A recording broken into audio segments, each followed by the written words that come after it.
I had taken ballet from the time I was 7. I had a lot of input as far as my wardrobe and dancing. They were all cool chicks. So what's your favorite scene, whether you're in it or not? Hey, suck my dick. She was being nice. This line was written for me. It was in the script.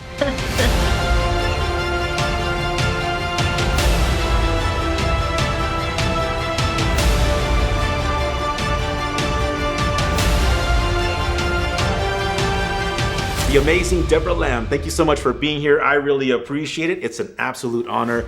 You look fantastic. Well, thank you, Chris. And you're looking mighty fine yourself. Thank you so much. I really appreciate it. It means a lot coming from you. Strip to Kill 2 Live Girls was my introduction to you. I know that you were in the first one, but I didn't know that it was the same person until later on. So 2 is the first time where I saw Debra Lamb, you know, the way I see it, and I saw you perform, and I was absolutely fascinated. Thank you very much. In Strip to Kill 1, I had a tiny part where I was just playing an amateur dancer in a contest. And then I auditioned for Katt for Strip to Kill 2. And then it was a much bigger role. It was one of the main people in the film. Strip to Kill 1 is my actual very first feature film that I was in. That's awesome. Well, kudos to your acting skills, because you definitely, I really thought it was 2 different people.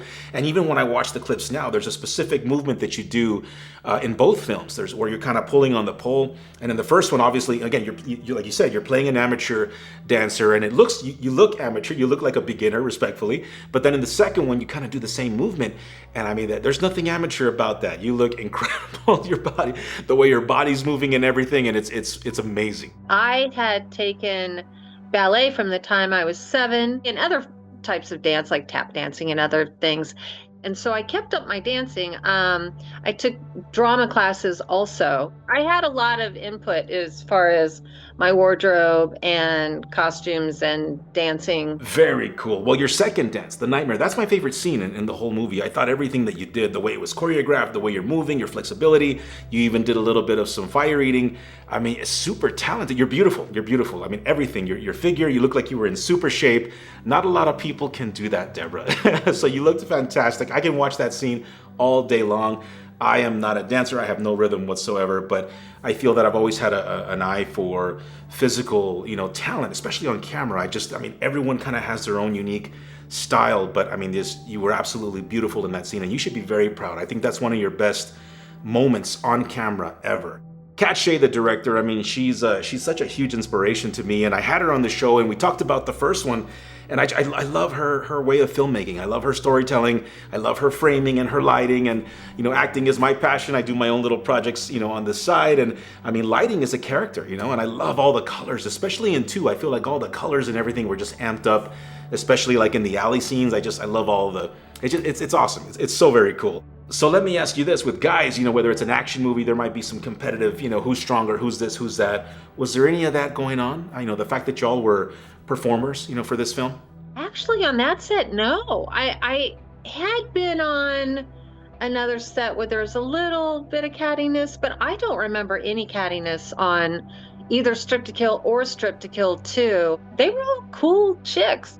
I don't know how much dance experience Maria Ford really had previously, but she really did a great job. She did a great job with her character. She did a great job with her dancing scenes, and, you know, she was beautiful. She kind of kept to herself a little bit, but she was doing that on where the rest of the girls were all together.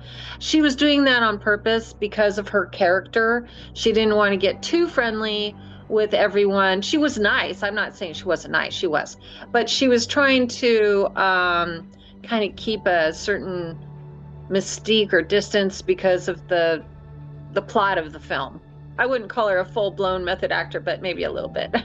Absolutely, she was great. And if that was her approach, I mean, it definitely, you know, shined on camera, because it really looked like she was kind of in her own space, you know, throughout the whole film. I mean, she really looked like she was, you know, disturbed. And so that's awesome. All of you were fantastic. Again, I love this movie so much, 1 and 2. So what's your favorite scene, whether you're in it or not? Well, I did love the dance scenes, but there's this one funny scene where one of the dancers got killed, and so somebody's talking about her, and this line was written for me. It was in the script. I say, "Suck my dick. She was being nice." Of course, I'm all emotional and on the verge of tears, and but it was really funny. Suck my dick. Hey, suck my dick. She was being nice. Fuck off. Stop it. That's awesome.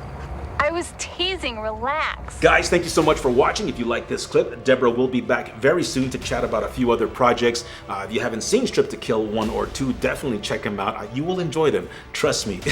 If you want to check out the interview that I had with director Katt Shea, she is fantastic. Check it out. Watch, share, and enjoy. Thank you for watching. Thank you for believing. And we'll see you soon. Cheers.